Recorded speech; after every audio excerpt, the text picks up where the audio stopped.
Okay. Hi everyone. This is Vale here. So about myself. So I have 16 years of experience. I'm a data architect. So I worked on different data platforms, distributed applications, different kind of analytical systems. So I've worked on cloud, on premises, and worked on different kind of data engineering solutions. So I've used AWS and Azure, and I've used Databricks and Snowflake. So I've been working on implementing different solutions for enterprise and startup. So I have good experience on the data platform. Okay, that's about myself. We'll get into the today's session. So today we are going to start with why data warehouse, core goals of data warehouse. So a Snowflake is a core component as a data warehouse. So we are first going to start with Snowflake as a data warehouse. We are going to learn that what Snowflake can do as a data engineer or a Snowflake developer. So what should we learn? So we are going to discuss about that, and we will also discuss about different roles are there in the Snowflake development, like Snowflake developer, there are Snowflake administrators, you have analytical engineer, different kind of roles. We'll discuss about roles and responsibility when you work on a Snowflake platform.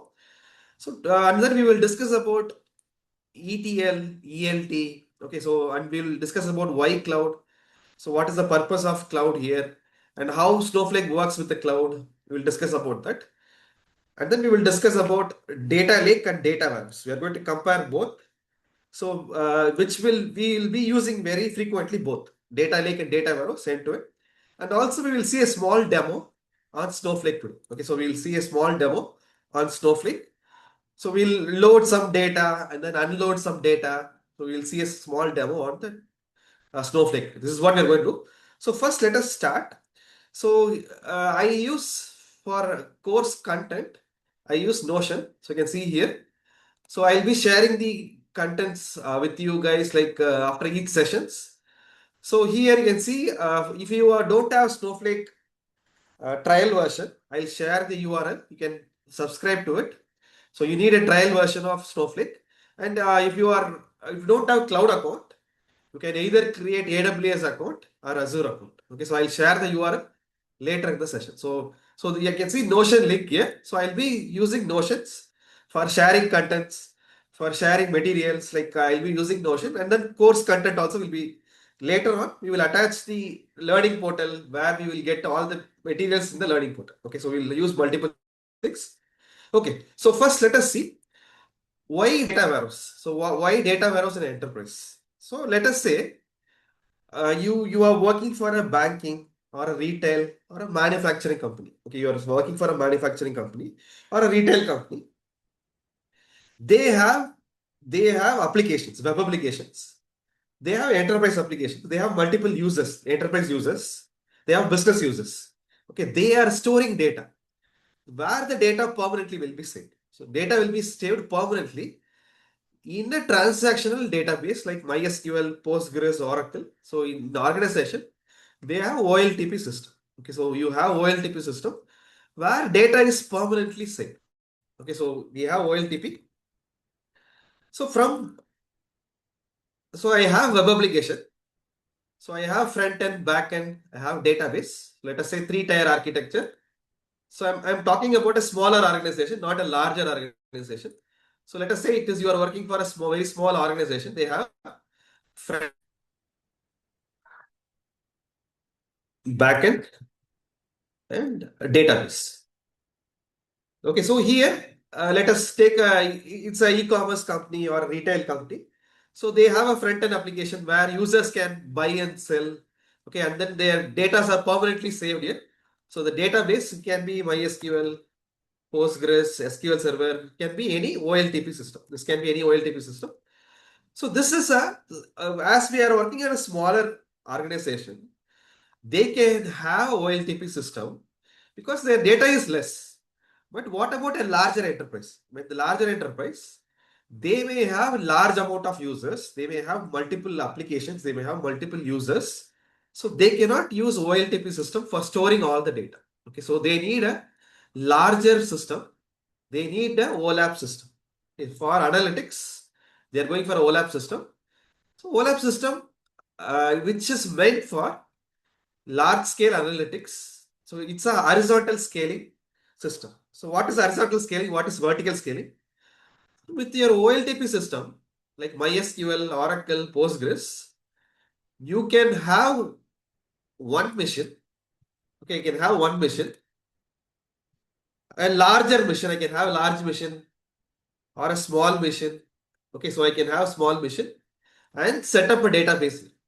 So if I want to scale it up, I can have three machines. I can have three machines, or I can have five machines in a load balance setup.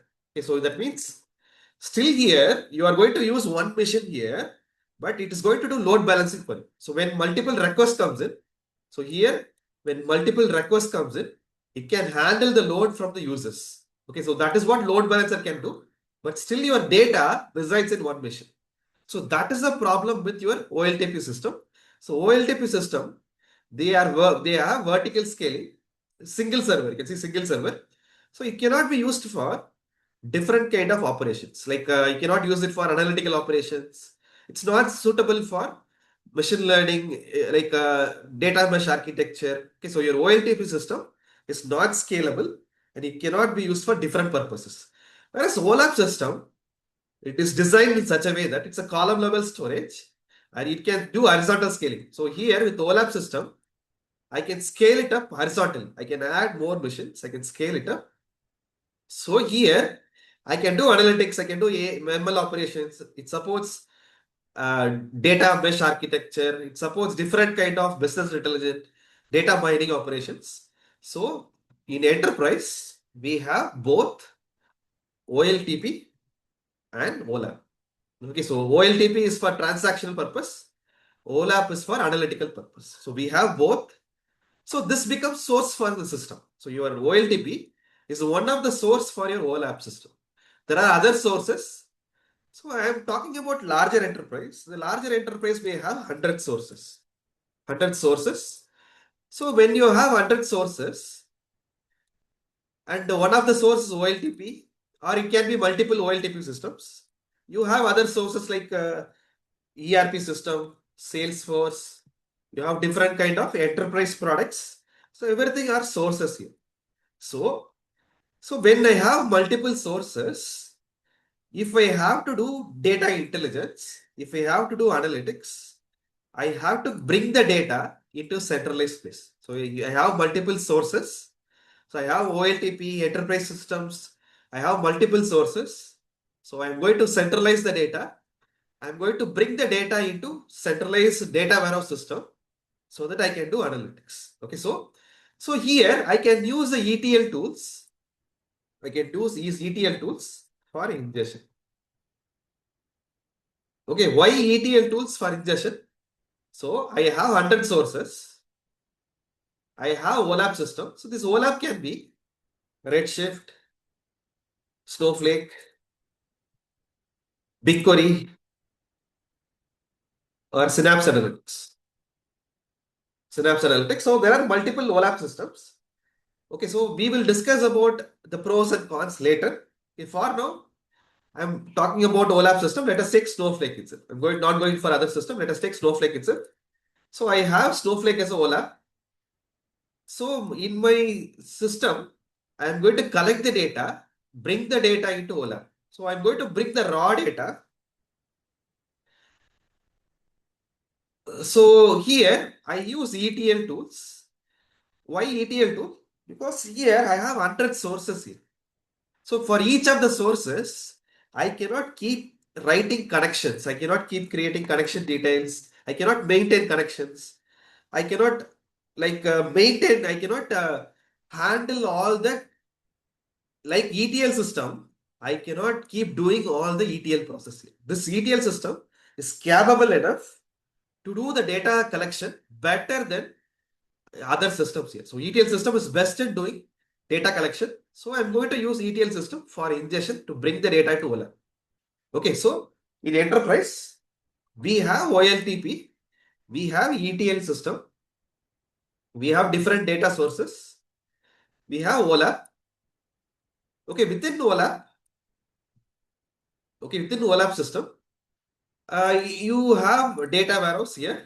You can have data mart or data warehouse. So within OLAP system, you can have data mart or data warehouse.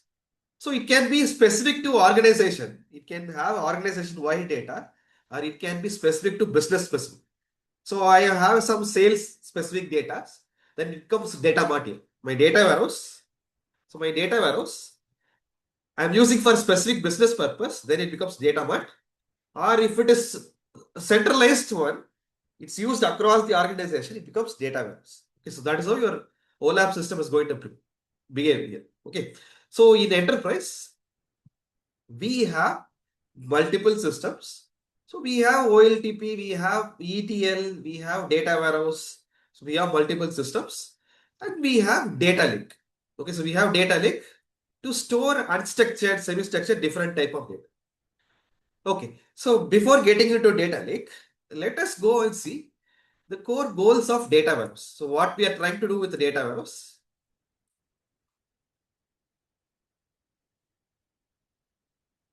So if the data warehouse can see centralized data from multiple sources, cleanse, transform, structure data for analytics. Okay, so for you get the raw data, you cleanse, you transform and structure it. And other thing is, even in ETL system, you can do the same. In ETL system also, I can do cleansing, I can do transformations, I can do structuring. But why data warehouse? Data warehouse are faster, accurate, and it can be easily like used by consumers. So that is the other advantage. Okay, so if I compare here, I have ETL systems, I have data warehouse. So ETL system, I can have glue, I can have ADF. So we have different ETL tools. You can have talent, Informatica. So you have different kind of tools. So here, the ETL tools, the responsibility of tools is to collect from sources, extract the data. It can also do transformation here. It can do transformation, load it again to the target system. Okay, it can load it. Your data warehouse, in the data warehouse also, we can do cleanse, transform, and structure. Then what is the bigger difference here? Your data warehouse are faster. Okay, the SQL here is faster and it provides different way of connections. It provides interfaces. We call it as interface. So I can connect it from BA systems. I can connect from web applications. I can connect to data warehouse. It is available 24 hours. Your data warehouse is available 24 hours. So I can build a dashboard. I can work on reporting requirements. I can work on different kind of analytical requirements. So that is the advantage of data warehouse. Okay. Okay. So you can see here, this is the core goals of data warehouse. And what are the key components of your data warehouse? Ingestion, staging layer, transformation layer, modeling layer, data mart, semantic layer, analytical reporting layer. So in data warehouse, we have different layers. Okay, so we have different layers. Ingestion layer, bringing the data from sources here. So sources can be database, APIs, enterprise applications, file systems. So you can use ETL tools, bring the data from the source system. So ingestion is the first process. Staging layer, so you are getting the raw data. So you are getting the raw data. Then you are transforming within the data warehouse system. Within the data warehouse, you are transforming it later. So this becomes a staging layer here. So you have staging layer where you can hold the raw data and then do the cleaning later stage or do the transformation later. You have transformation layer. You have modeling layer where you can create dimension modeling like fact tables, dimension tables, design your data models. So you have data marts. You can store department specific data. So I can store sales specific data, finance specific data. Okay, I can have different type of data. I can have semantic layer. That means I have business matrices. Based on business metrics, I consolidate the data and maintain a semantic layer. Okay, so you can have a semantic layer and you can have analytical and reporting layer. So within your data warehouse, you have different components. So we will discuss about all this layer one by one later. So these are the high level different layers in your data warehouse system. Okay, and then and then what are the other key concepts when you talk about data warehouse? You should discuss about update. How do you do update? So how you in like a database normally in your OLTP system we do insert, we do update, delete, right? These are the normal operations, right? We do select, DML operations. So in data warehouse also, I can do all my DML operations. I can do in update. I can do merge here. I can do bulk update here. I can do a bulk update. Okay, so we will discuss about the different operations, DML operations, bulk updates. We will discuss about that. So in your so when you are discussing about updates, we will discuss about slowly changing dimension. We call it as SCD. So we need to know in data warehousing what is SCD type 2, type 3, type 4. So we will discuss about that later. We need to know about like constraints, how is it constraint is there or not, and versioning is there or not. Time travel, you can have history of data or not. How you handle incremental data. Okay, so we'll discuss about incremental loads and how we can do governance, metadata management. So all these things are important part of your data warehouse system. So all these things are an important part of your data warehouse system. So we will discuss in the session. Slowly we will discuss on all these areas. So we will start with a few things and slowly we will discuss about all these concepts, important concept. Data warehouse system.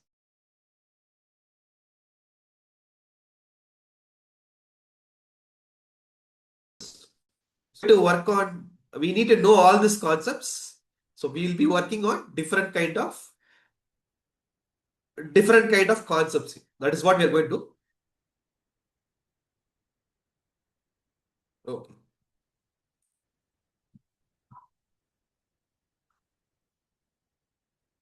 So, Veil, Okay. So can I ask yeah. one question here? So if you have questions, you can put it in the chat. So at the end of the session, there will be Q&A where I'll answer all your questions. There you can ask straight away. If you have now specific to the sessions, right? If you have any questions, you can put it in the chat. If it is relevant to the session, I'll answer it immediately. Otherwise, we'll take it in the end of the session.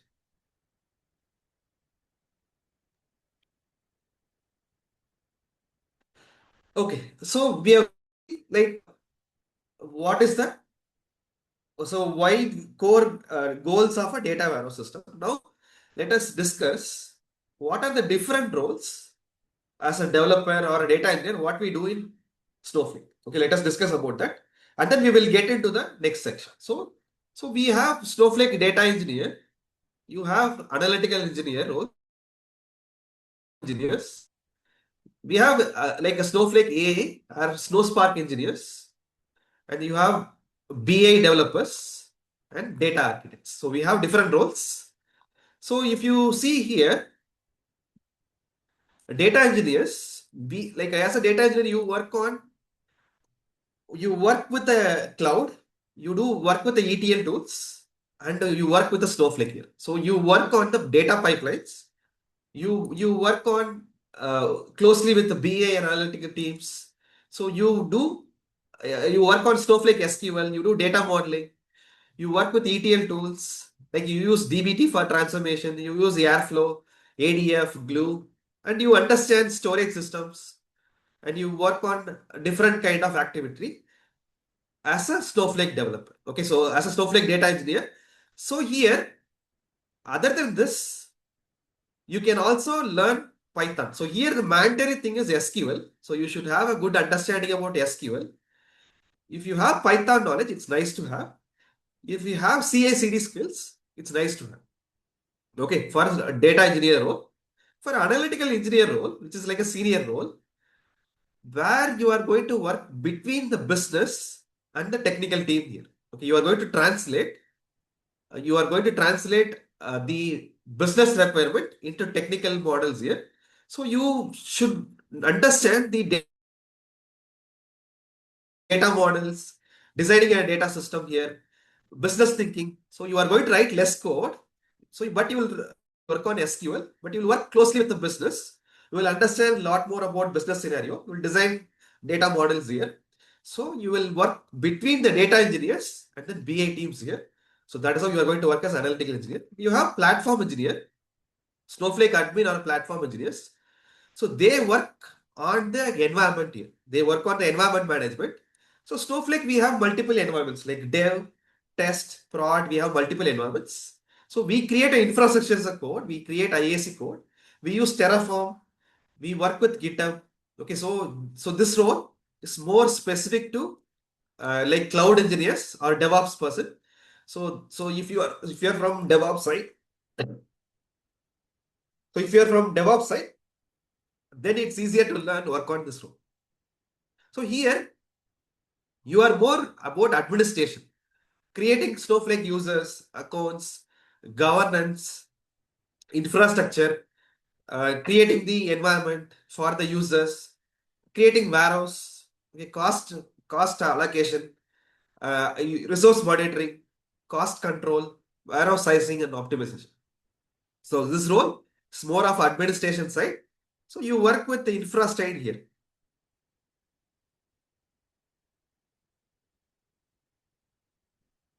Okay, so we have seen three roles. Next is a Snowflake A engineer or a Snowspark engineer. It's more of Python role here. Okay, so if you are someone from Python background, then this role will suit you. Where you will be working using Snowspark, or you will be using Snowflake Cortex or ML futures, and you will work on different kind of AI or ML activities here. So you will work on Cortex or you will work on ML basics. So you will work on the data engineering using Python and then Snowspark. And we have BA role, which is like working on dashboard, reporting, SQL, integration with Power BI, Tableau, working on different kind of business scenarios, working on semantic layer, working on different kind of business level, reports, business level, working closely with the business users. So this is what Snowflake BA developer role is about. And we have data architect. So data architect is designing the entire data platform, like designing the like entire system, identifying ingestion patterns, identifying security features, and then migration activity, leading the migration work, and designing the data models, data governance, security, data sharing requirements. So it's about designing the entire data platform. Data architect role is senior role. It's like a lead role. So these are the different roles you have it in organization for Snowflake. Okay, and you can see here. So if you are someone on data engineering, you need to consider SQL. So you should have good knowledge on SQL. If you are some a Snowspark developer, then Python knowledge. Okay, so there are the different roles which are available for Snowflake side. So I see a question. Is Airflow and Databricks are a ETL tool. Okay, so let me quickly explain it. So Airflow is for orchestration. So Airflow is for orchestration, scheduling, and monitoring. Okay, so Airflow is a tool which is meant for orchestration. So if you want to schedule a data pipeline, you want to run it daily, then you can use Airflow and you can monitor it using Airflow. Okay, and Databricks. Databricks is a ETL system. It is built on Spark. Okay, so Databricks is like Spark tester framework. So it's a ETL tool like Glue, like ADF, like Glue, ADF. It's a ETL tool where you can extract the data from different sources and you can write it to target systems.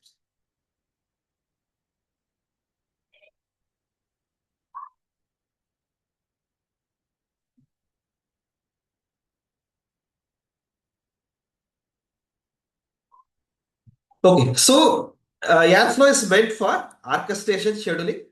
The purpose of Airflow is triggering the systems here. So I can schedule it daily. Like Databricks is a ETL tool, like EDF Glue, it's a ETL tool here. Okay. Okay, so let us get into the session again. So far we have seen So we have seen like different roles, like a data engineer, what they do, data architect, what they do. Okay, so in Snowflake data platform, there are multiple collaborators. So we work with multiple teams here. Okay, so in Snowflake is used as a centralized data warehouse. It's used by multiple teams across the organization. So you have data science team, you have different kind of sales team, marketing team, finance team, you have multiple teams and you work between multiple teams here, collaborate and work between the teams. So you as a developer or a data engineer, our role is to start from basics and get into advanced level. So we are going to start from basics and then we'll get into advanced level here. So first let us understand. Okay, so first let us understand. So Snowflake is a data warehouse. Okay, it's a cloud-based data warehouse system. So what is Snowflake? So Snowflake is a cloud-based data warehouse system. It can be used for data analytics. It can be used for collaboration. So why we are saying it can work only on the cloud? Because your Snowflake is a cloud-based data warehouse system. It runs only on top of AWS, Azure, or GCP. Okay, it cannot run on premises. Your Snowflake will work only on the cloud. You cannot run it on on-premises. So initially they started with AWS, then they started supporting with Azure and GCP. Okay, so initial version of Snowflake, they started with AWS, and then they started supporting Azure and GCP. So your Snowflake is a SaaS product, software as a service. Okay, so if you want to access Snowflake, you can get into the Snowflake's website, subscribe to their service and get a trial version. Okay, so if you want to start using trial version of Snowflake, so I'll share the URL. So you can sign up to the Snowflake student account. Okay, if you sign up to the Snowflake student account, you can use trial student. You will get 120 days free trial. Okay, so you are going to use username and then email address. So this can be your personal email address. It can be your Gmail or any personal email address. So here, when signing up, go for US region. Don't go for ACR region. Okay, so why? Because latest capabilities are there supported in US regions. Okay, so they support a lot of latest capabilities like ML operations, AI operations, like Cortex operation agents are supported in US region. They may not support in Asia region. So while creating the account here, you have to select here US or you may get an option. So let me go and show that one. So you may get an option. So for example, so you will get an option to fill the details and you will select the type of Snowflake edition. You can select different editions here. So you have standard edition, you have enterprise edition, business critical edition. So you have different kind of edition. So we are going to select enterprise and we are going to select AWS and we are going to select US West. Okay, this is how you can go to select. So you can select US West or US East, select a US region so that you get latest feature in Snowflake. Okay, so this is how you are going to sign up to Snowflake and you are going to sign up to the latest version of Snowflake. So with your enterprise version, we get lot of features. We will discuss about the features later. We are going to use the enterprise version. So you can select the enterprise version and we will discuss about the standard features, all the things in the later sections. Okay, so you are going to sign up to the Snowflake. Once you sign up, you will get an email. You will get an email to your registered account here. So you'll get an email, you can activate it. So once you activate, you will get a dedicated URL. Okay, you will get a dedicated URL. Using that URL, you can log into Snowflake. Okay, so Snowflake is a SaaS product. So you cannot install Snowflake on premises. It works only on the cloud. It's a SaaS product. So this is how you can register for Snowflake trial version. Okay, so Snowflake, you can access Snowflake in different ways. Okay, so you can access it from web, you can access it from command line, you can access it using JDBC connections through APIs. So there are multiple ways you can access Snowflake. Okay, so from web we are accessing, we call it a Snow site. Okay, so you can see here, So I'm accessing from web. This we call it as no site web UI here. Okay, so here I can see the navigations. So I can see left side navigations. So I have subscribed to Snowflake. I have subscribed to Snowflake as trial version. I get a super admin privilege. So I get a super admin privilege. I'm able to see admin. I can see all the options here. Okay, if you log in as a user, you will not see all this option. As you are logged in as an admin, and you can see here, you can see the account admin. You will get an account admin role by default, which is the super admin role. So as you are a super admin, you will get a full-fledged permission to work on Snowflake. Okay, so you will get a full-fledged permission. So here, this is a web UI. So in the web UI, we can work on, we can create SQL, we can create Python worksheet, we can work on notebooks, you can access database, you can go to database explorer, you can access database, you can see the tables, you can see the data. So for example, I will go to demo, I can see the tables, I can see the data. Okay, so from the Snowflake web UI, you can do SQL, you can work on SQL files here. So here you can see this navigation. So you have horizontal catalog here. The catalog section, you have database explorer. So database explorer, you can see the database here. So here I created demo database. Let me delete it. I'm going to drop the demo database. Okay, I've dropped the database. So as I have admin privilege, so at present I have admin privilege, I can do everything on this system. Okay, I have all the privilege. I can drop the database. I can create users. I can create warehouse. I can create like a different kind of warehouse. So I have admin privilege here. Okay. So once you start to the Snowflake, once you log into the Snowflake, you should see the web UI and you should see this kind of navigation, and then you can see catalog.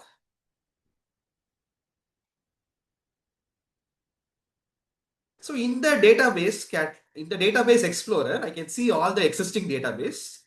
So here, by default, you get some databases here by default. So even in your system, by default, you get that sample data, sample learning, all this thing, you get it by default. And Snowflake will be there. So this is the system generated tables. So this tables will be there by default. Okay. So this is what Snow site web UI. Okay. So far we have seen how you can access Snowflake, how you can log into Snowflake. Okay, so from web, how you can log into Snowflake. So accessing from web, we have seen. Like you can log in from web, you can connect to CLI, you can connect to JDBC and then work on Snowflake. Different ways you can access Snowflake. We will see all this thing later. So for now, I'm using web UI. Later, we will see CLI, we will use JDBC, we will use APIs. Different ways we will connect to Snowflake.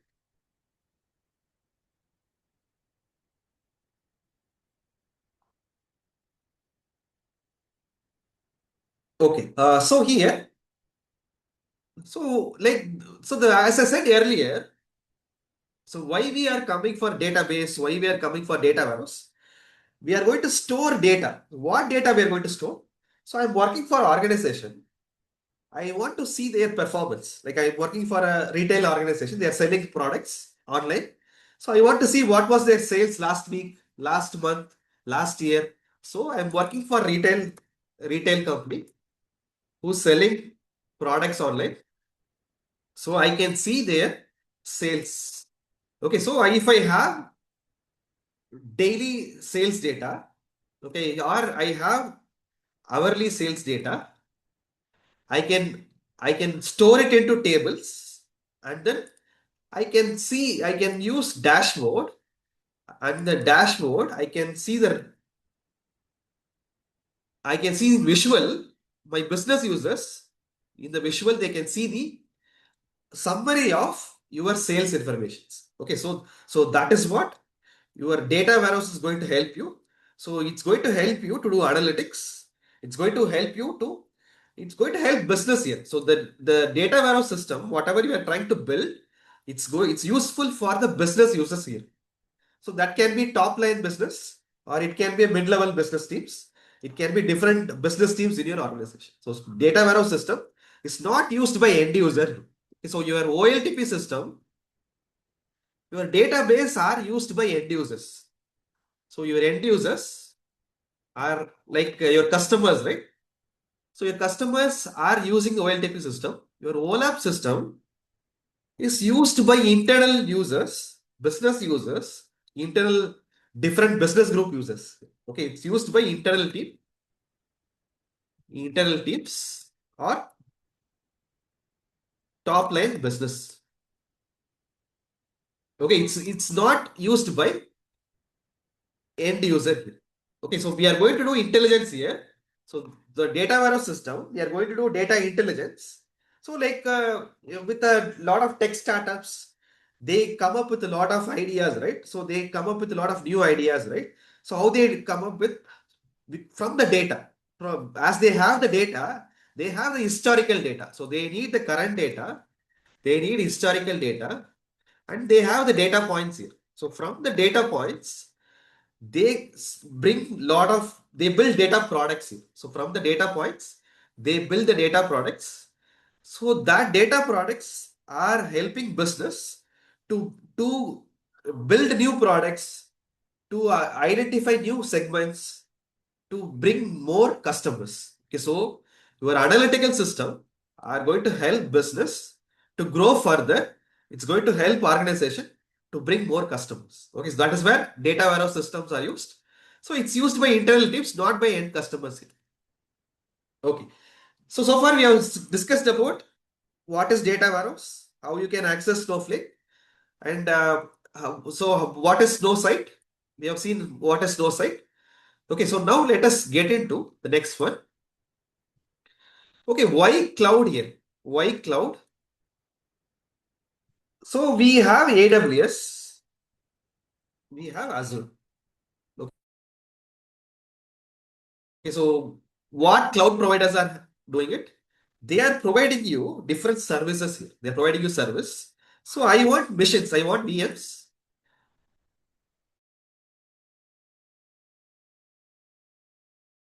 So I want a database. So your cloud providers are providing service.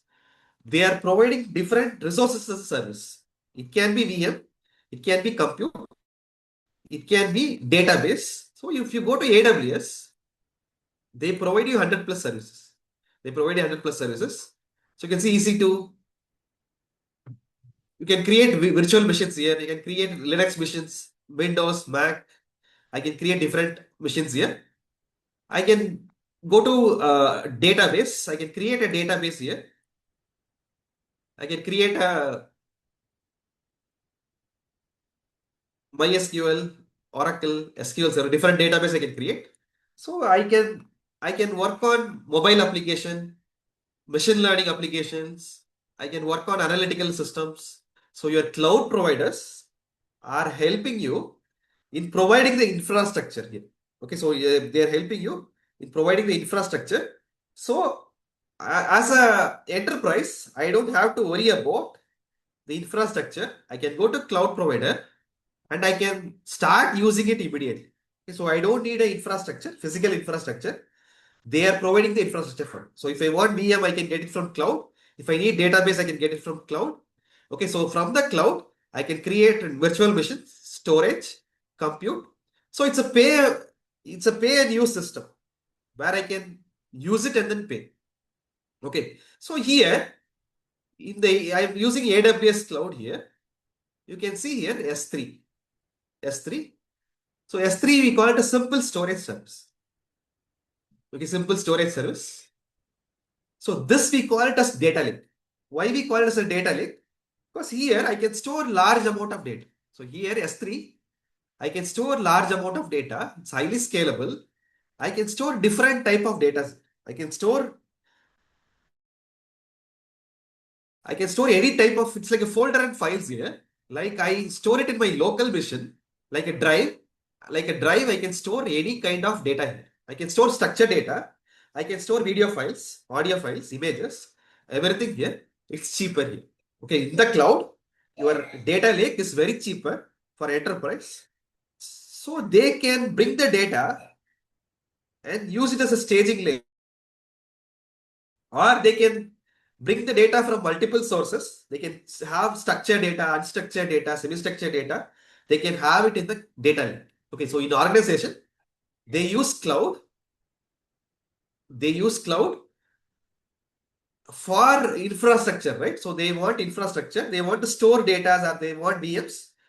They are going to use cloud here. Okay, so it can be AWS, it can be Azure, it can be AWS, it can be Azure. So your cloud providers are used by companies for the infrastructure. Infra.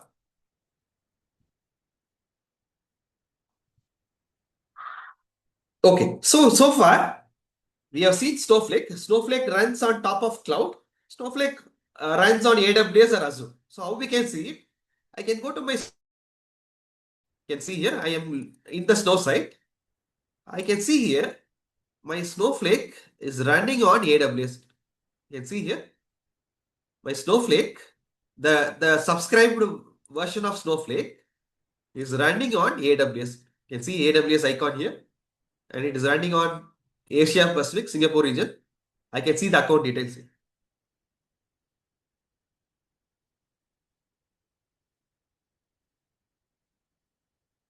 Okay, so your Snowflake runs on cloud. It runs on AWS or Azure. It's going to use the cloud infrastructure here. So cloud providers provides you different kind of infra. It's not only storage. It can be network. It can be compute. It can be any services, right? So here you can see 200 plus services.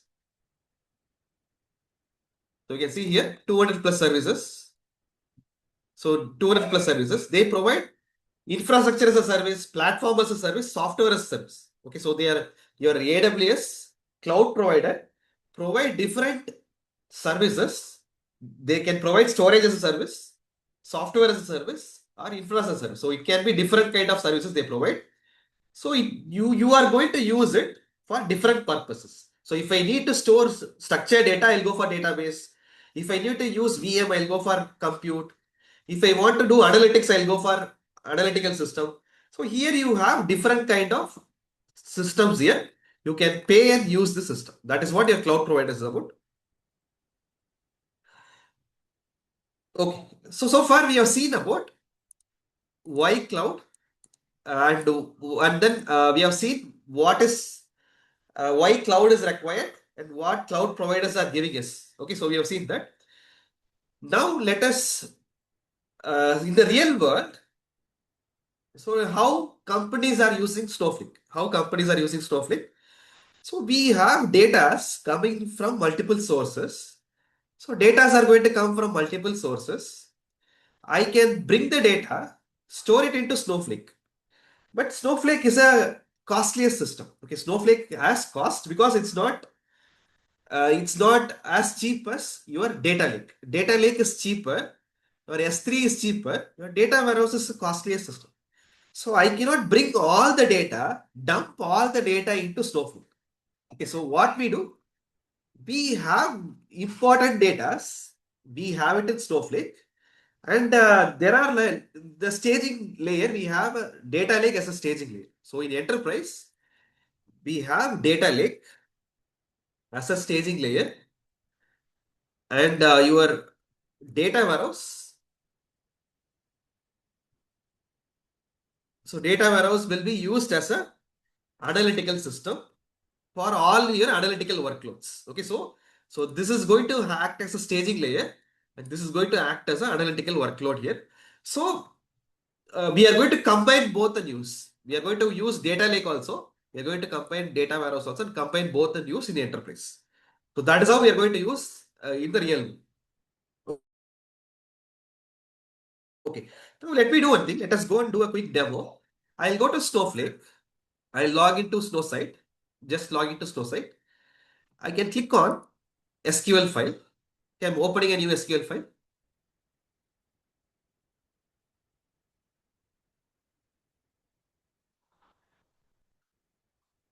Okay, so you can see this. So you can write your SQL logic here. So when you write SQL, it runs on warehouse. Okay, without warehouse, you cannot run it. So by default, you can see a warehouse here. Okay, warehouse is started. Okay, so like I will open another tab. I'll open Snowflake in another tab. I'll go to catalog, data explorer. So here, if you see here, I don't have any database here. I have only Snowflake learning DB. I have sample data. So this data are provided by Snowflake for me to like do some practice or development. Okay, the sample data are provided by Snowflake for me to do development or practice. So let me create my own database. I can create my own database. I can go to UI. I can create my database. I can create database Day01. I'm creating a new database from UI. I can create a new schema.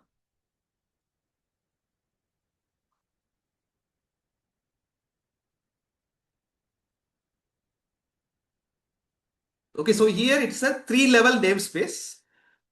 Here you are going to create database, schema, and then table.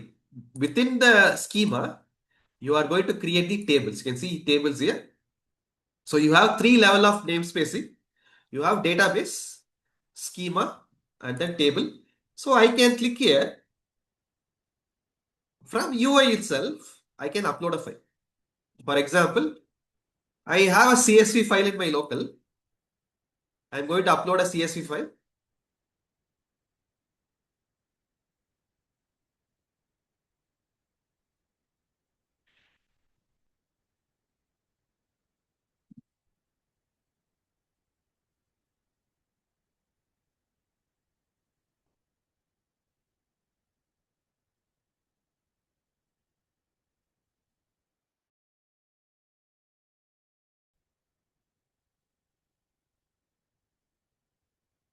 So I have a sales file. I'm going to just click on this file and I'm going to say that create a new table, give a name for the supply sales.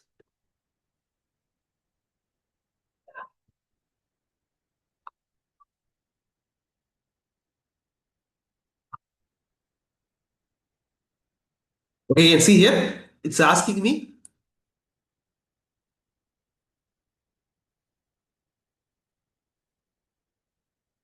So the file has errors. So it's asking me to fix the error.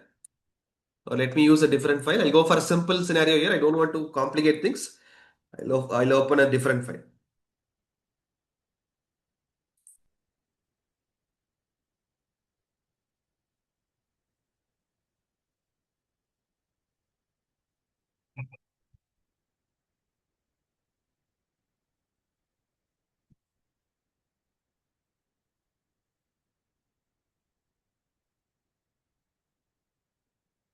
Okay, I'll cancel this. I'm going to do it again. Table from file. I'll upload 5K sales record. I have a CSV data. I'm going to create a new table.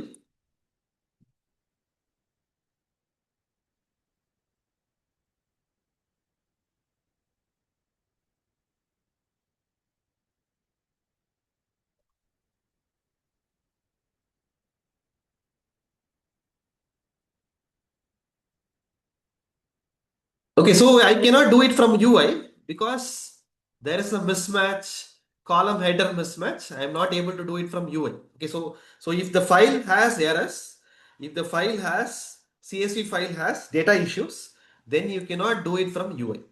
So you have to do correct the data issues, and then you have to transform the data and then fix the error issues, and you can do it from SQL. Okay, so that is how you can create the tables. Okay, now I'll do what I'll do. I'll go to SQL.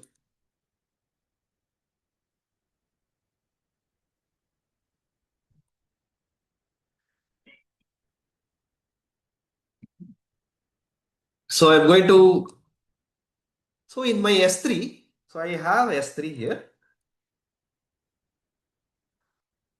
So I have a bucket. I have a S3 bucket. In my bucket, I have 1 million data.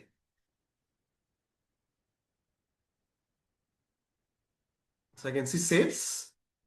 I have 5 million data. So I'm going to take this 5 million and load it into Snowflake. Okay, so this 5 million data is given by another team. They are asking me to create as a table so that they are going to use the table for different kind of analytics. So this data, I'm getting this data from different teams. They are pushing this data into S3 bucket. Okay, they are giving us a CSV file and they want me to create as a table. Okay, how can I do it? I can go to Snowflake. So I want to access my S3 bucket. My S3 bucket. So I can create a stage here. Okay, so in my Snowflake, like table, you can create a stage. Okay, so I'm going to create a stage.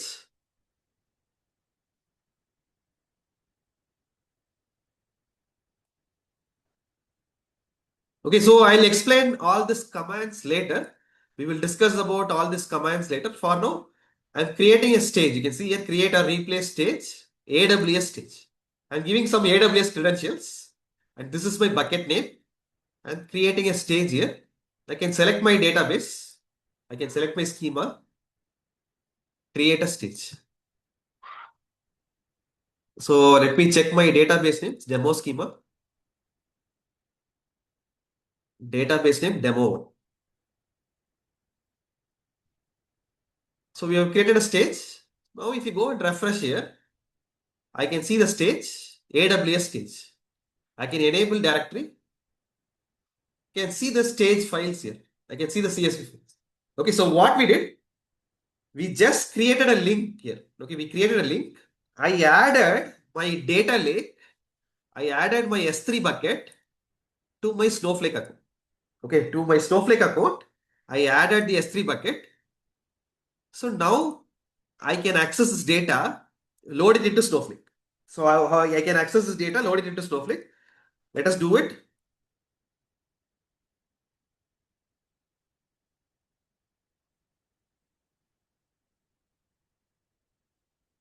So I'm just going to show this. I'm going to run it and show it now.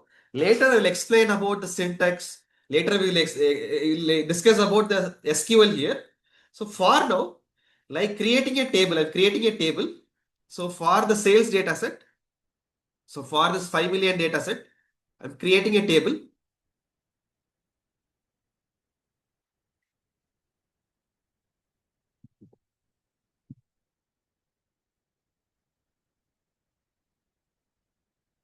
And then I'm going to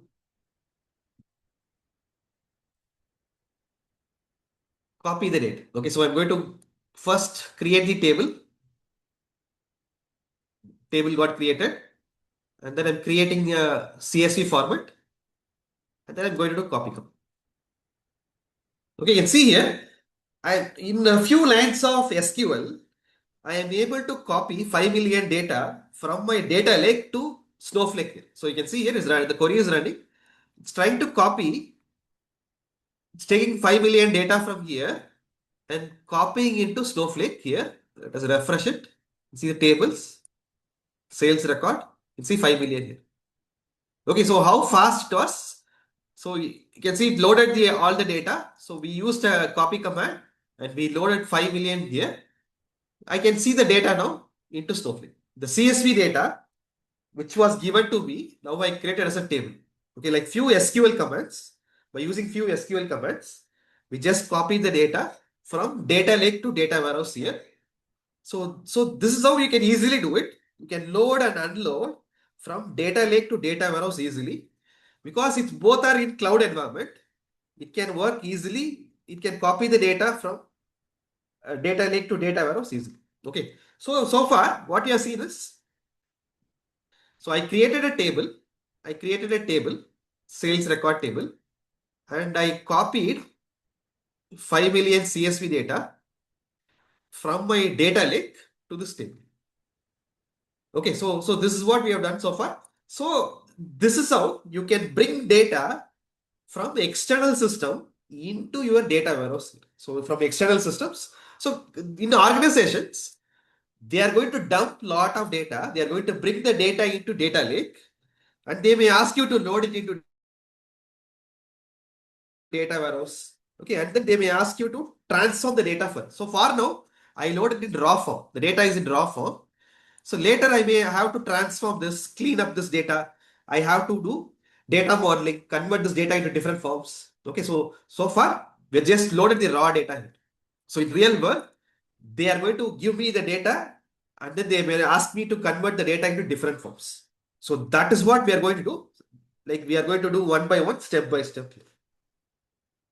Okay, so far we have seen how to use Snowsite, like and how to run some simple SQL, right? So I ran some simple SQL. So here I can run SQL here. I can see the table data.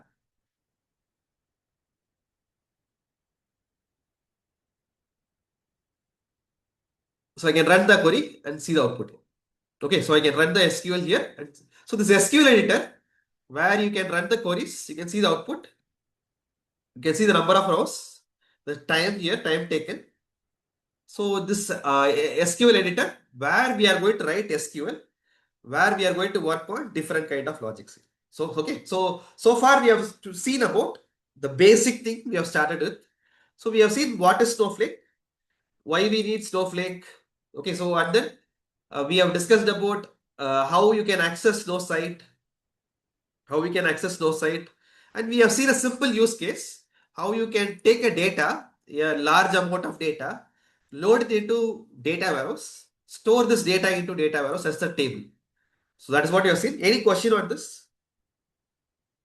So now you can ask your questions.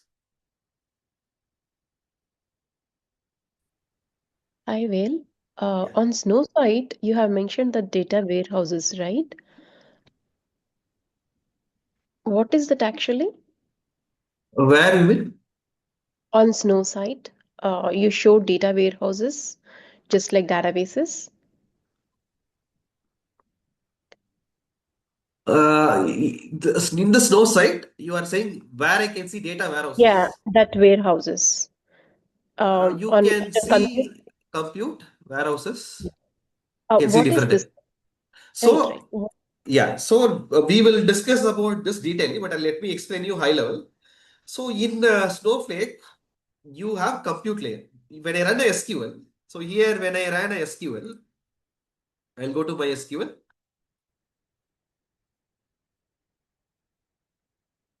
So I when I did a simple SQL here, it runs on warehouse. You can see here warehouse. Without warehouse, you cannot run SQL. Okay, so you can use your compute layer. This is a compute layer. So this compute layer, you can have small warehouse. You can have large warehouse, like a t-shirt size. You have different type of warehouse here. So this is the highly billable thing in Snowflake side. Okay, so your warehouse is the costliest one, which you can scale it up or scale it down based on your need.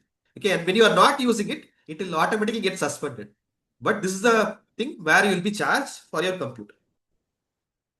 Okay, it's more like easy to instance type, right? Correct, correct. It's more of a Got computation layer where it's your easy to kind of a RAM and then CPU kind of thing where your queries are going to.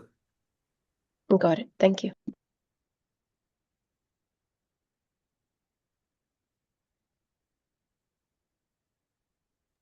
Well, I have a question here.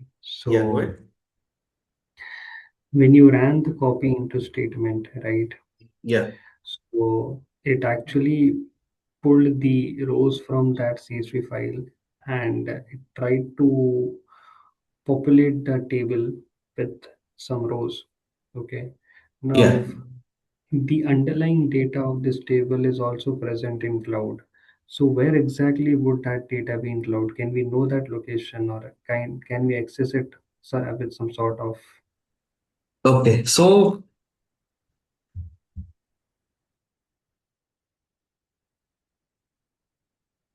let me clear this one. So we have two AWS account here. So we have two AWS account. So I had AWS account one. I have AWS account two. Okay, I had my data in account two. My data. So this sales data, 5 million was there in account two in this bucket. And Snowflake, so this is a bucket. Snowflake is running in AWS account 1. So Snowflake is running here. Okay, so this AWS account is not managed by me as I have subscribed for Snowflake. This is a free trial account. This AWS account is given to me.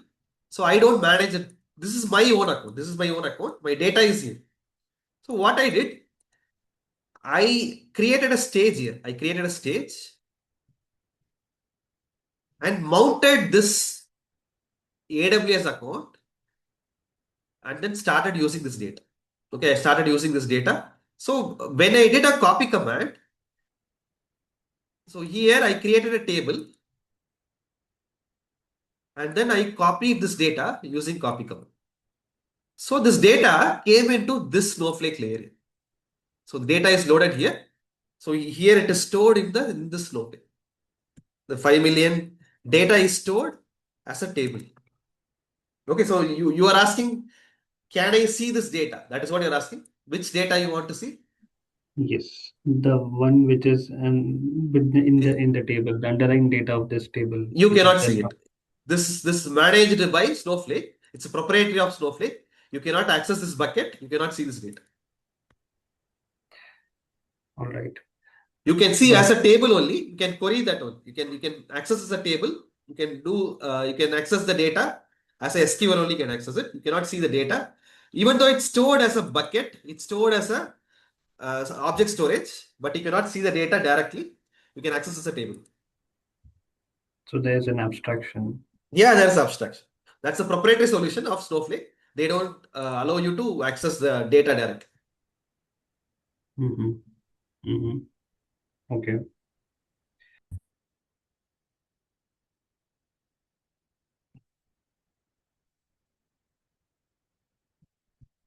So, like the thing is, we have the data. Like I have multiple accounts like this. I'm going to have multiple accounts. Okay, I'm going to have multiple data accounts. It can be AWS, it can be Azure, and my Snowflake is going to act as a centralized layer to bring the data, bring it into Snowflake as a table, and we are going to use the table in different form, the data in different form. Okay, so that is how we are centralizing data, collecting data from multiple sources, bring it to the centralized layer. So that is what we are going to do. So I see a few questions. Let us go over the questions.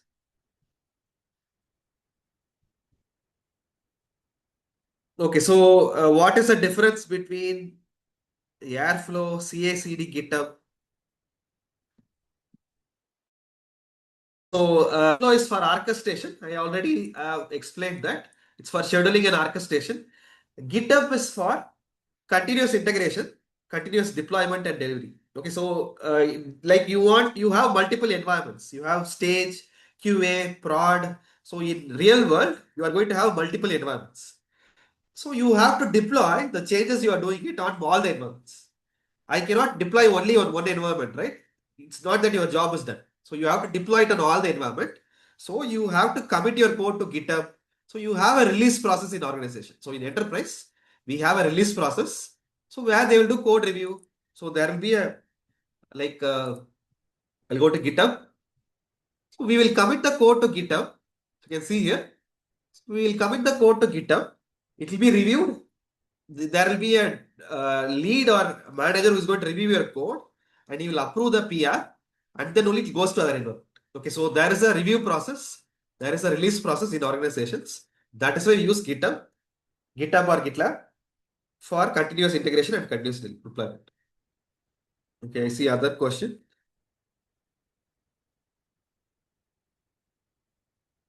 Okay, Redshift versus Snowflake. We will discuss about that later. Redshift Snowflake has a lot of features. Redshift is a data warehouse system. Okay, so Redshift is a data warehouse system. If you are in AWS, if you are using all the AWS services, then the business does not want to buy a separate data warehouse system. Then they can go for Redshift. But if they want to have an advanced data platform, if they want to do a lot of intelligence on the system, then they they need to buy Snowflake because Snowflake has a lot of advanced things like data sharing, data collaborations, data intelligence.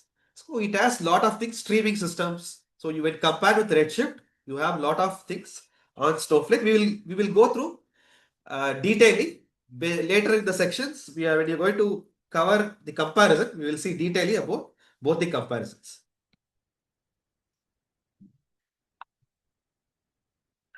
Okay, so I see another question to load data set from AWS to Snowflake. Just link is required or should be interconnected. So if you see here, what I did is I created a stage. You can see here I created a stage. So like a table, you can create a stage. You can go to schema. I can create from UI also. I can create a stage here. You can see I can create AWS stage. I can create Azure stage or GCP stage. I can create different external stages here. I can do it from UI. I can select AWS S3. I can give the bucket URL, authentication mechanism.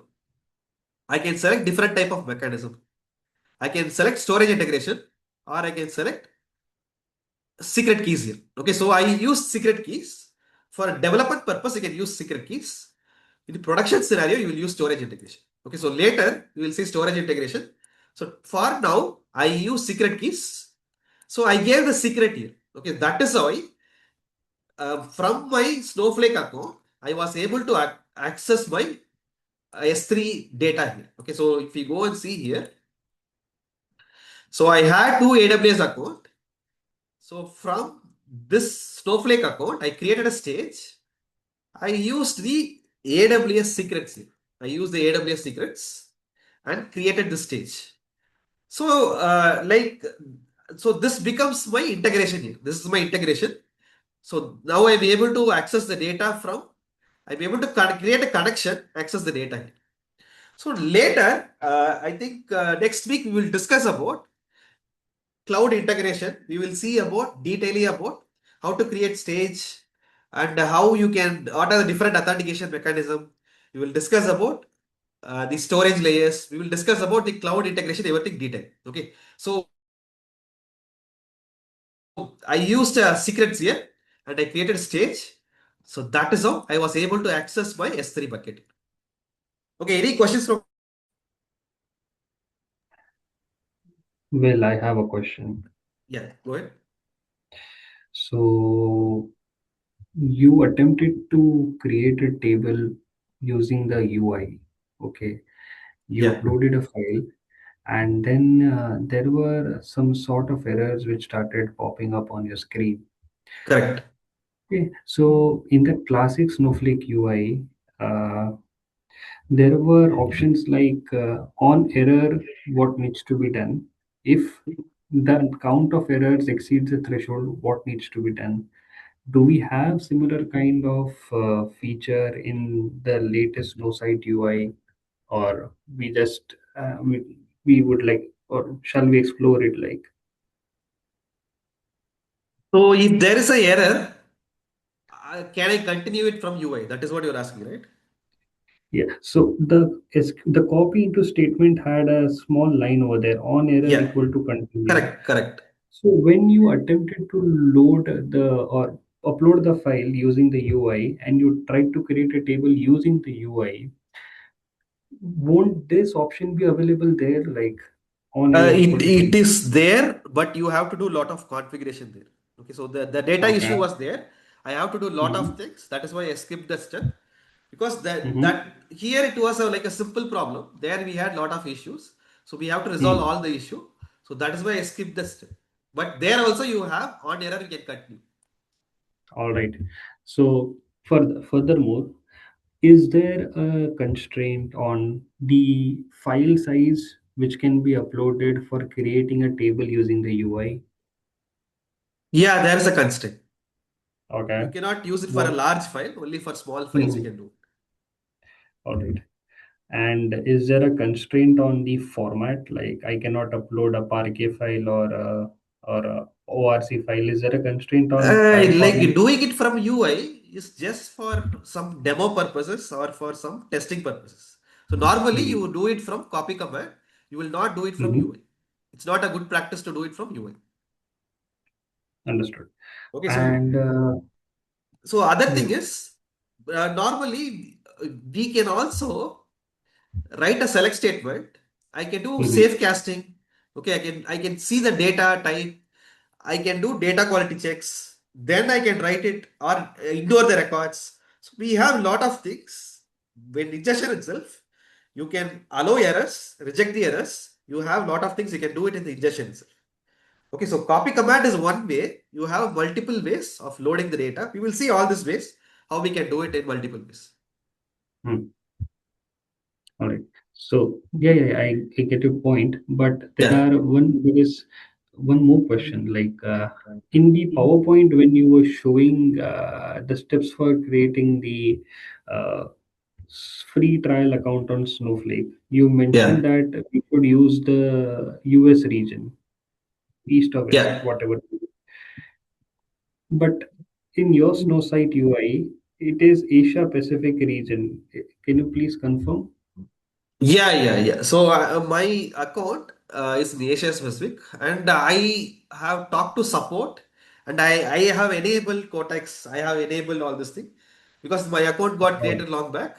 So that I use that, and then I use multiple accounts. I have multiple accounts. I have US account also.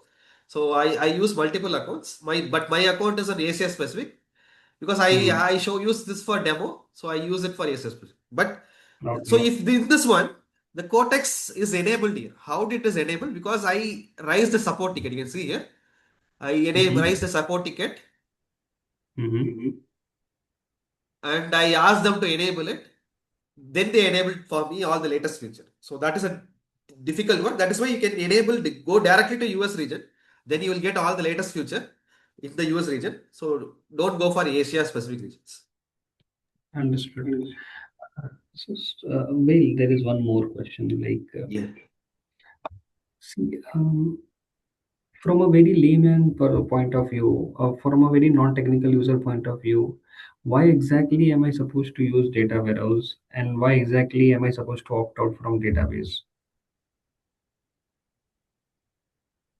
Okay, as I said before, okay, so the purpose here is, as I said, your OLTP systems are for the operations, right? It's an operational store.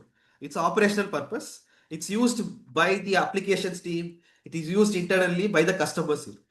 But your data warehouse is a centralized for data intelligence. It's used by business and then different teams across the organization for data intelligence. Okay, for that only we use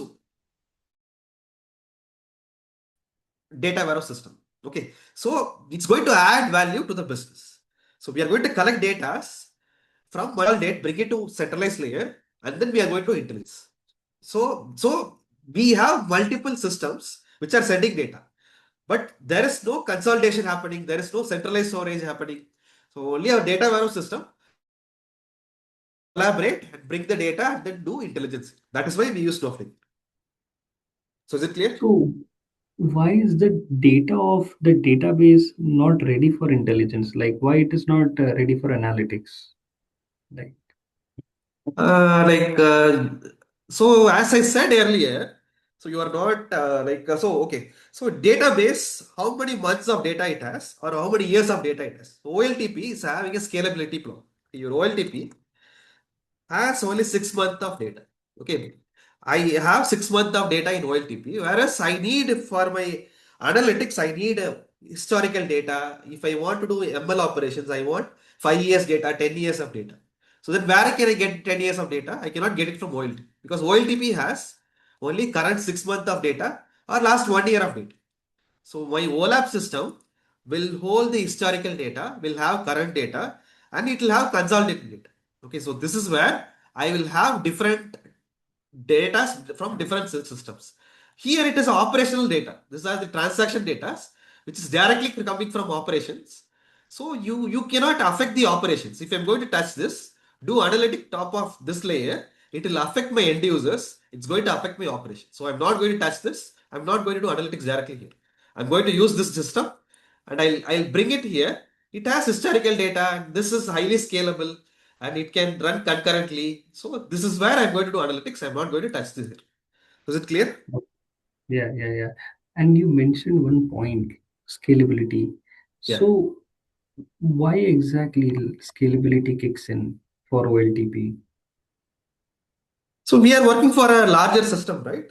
The larger system, there is no, users are huge, the datas are huge. Okay, so when datas are huge, that is why I always talk about OLTP scalability problem, right? In MySQL or your SQL server, you cannot hold large amount of data. We are talking about petabytes of data or large amount of data. So if you go to Snowflake, let me show you quickly. So in the sample database, you can see here SF1000. I have line item of 6.56 billion records here. 159 GB of data. So this data, you cannot have it in OLTP system. Okay, so this is a historical data. It's a manufacturing data. You can see this much of a data, I cannot have it in a OLTP system. If I have it, performance will be poor. I cannot run queries. I cannot do analytics. Okay, so you need a OLAP system for running a analytical query and faster performance, doing a lot of analytical processing. You need a OLAP system. You cannot run Hmm. it in OLTP. Okay, so the Hmm. main thing is scalability, handling large amount of data. You cannot have hold a large amount of data in OLTP system. That is the main problem with OLTP system. Hmm. So one more question here, like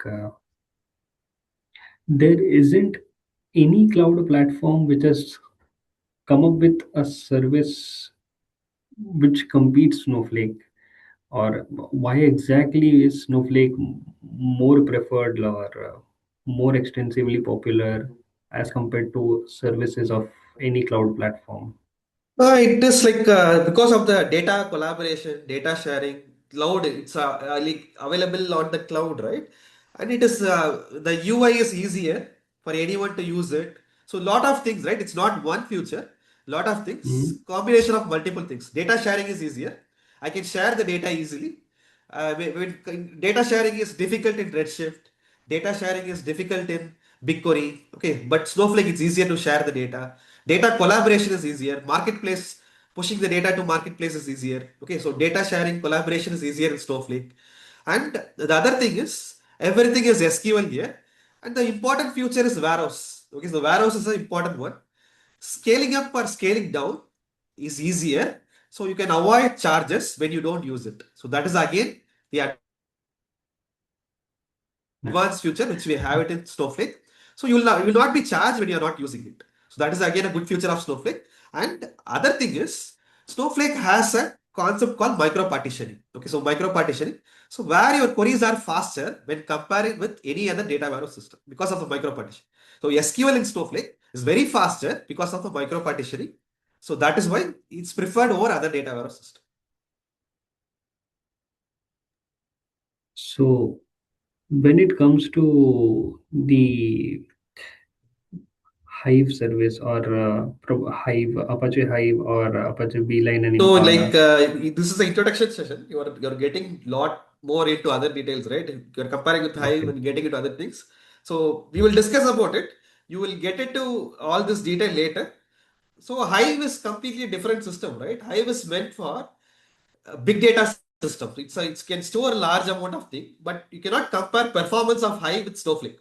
Snowflake, you are going to have faster SQL because of micro partitioning, and you need to understand what is micro partitioning, how the SQLs are skipping the data.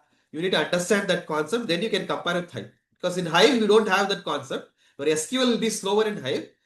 You cannot compare Hive with Snowflake because Snowflake SQLs are very faster when compared with Hive. Understood. And then, see, you mentioned that you had created a support ticket for some features of Snowflake. Correct. So, if we create a support ticket to view the underlying data of a table, would that be possible, or it's completely in isolated, or what you can say, insulated from where it is? So for what you're going to create support ticket? So, if we create a support ticket just to understand where exactly are they storing the data and how are they No, storing they are the not going data? to help you. They are not going to. Snowflake is an enterprise product, right? So they are not going to help you for some questions which are related to their platform, related to their architecture, related to the storage. Because Snowflake is a proprietary solution. It's not a free open source product, right? They are not going to tell you everything. So they are not going to tell you about their storage, their architecture internally, how they store, what format they store. They are not going to tell it. They will tell you high level things. We are storing it in blob storage using buckets. We are storing. That is how they tell you high level, but they will not tell you in depth about it. They will say read the documents. We have explained the documents. That is what they're going to explain. If we create support ticket also, they're going to explain the same. Got it, Will. Thanks, Will. Thanks. Okay. So I see other questions. If you are using Snowflake on AWS or Azure, why not to use AWS or Azure directly? Okay, so that is why I explained. So the thing is, your Snowflake is a data warehouse system. Okay, so Snowflake is a data warehouse system which has lot of feature which is not there in other data warehouse. Okay, so like if you take Redshift, so Redshift is there. It's a data warehouse again. It's part of AWS. Okay, it's part of AWS. So if you are using AWS, you can create Redshift. But if you compare the performance, right? Performance wise, Snowflake has a faster performance.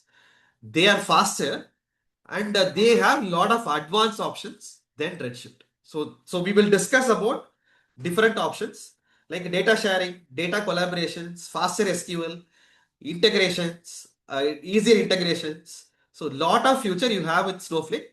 You have streaming support. Streaming is a bigger support. It supports machine learning operations. It supports agents, bots. Okay, so there are a lot of advanced things you have it in Snowflake. So in Redshift, you don't. Redshift is just a data warehouse. You cannot compare all the features of Snowflake with Redshift. Okay, so you cannot here. I see a question which is like why not we use directly AWS or Azure? So AWS Azure is a infrastructure, a cloud provider here. So using that, they provide different kind of services. So you can create services there. You can create the services and use it. It can be database or data warehouse. You can create it on AWS or Azure. So Snowflake is a separate product by itself. So we are more dependent on Snowflake for the data platform. We are going to use Snowflake as a data platform. We are going to see what are the future it has, why it is popular. Okay, so why it's been used by a lot of enterprise very frequently. So we will see all this thing later.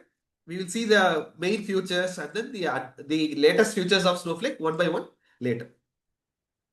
Okay, so we will stop it today. I'll share the video. The video will be shared. Recordings will be shared later. We will connect again on next week. We will share the recording with you. Thanks everyone. We will connect again next week. Thank you. Thank you. Thanks everyone. Yeah, bye.